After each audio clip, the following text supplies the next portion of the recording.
কিছু হলে মেয়েদের পোশাকের দোষ দেওয়া হয়। আমার কাছে প্রশ্ন, একটা 8 বছরের শিশুর মধ্যে এরকম কি থাকতে পারে যেটা একটা পুরুষকে অ্যাট্রাক্ট করবে, যেটা একটা পুরুষকে সিরিয়াস করবে?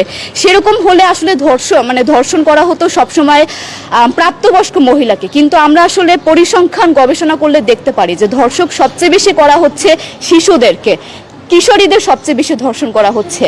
দৃষ্টিভঙ্গি পরিবর্তন করুন, চিন্তা ভাবনা পরিবর্তন করুন, ধর্ষকদের আইনের আওতায় আনুন।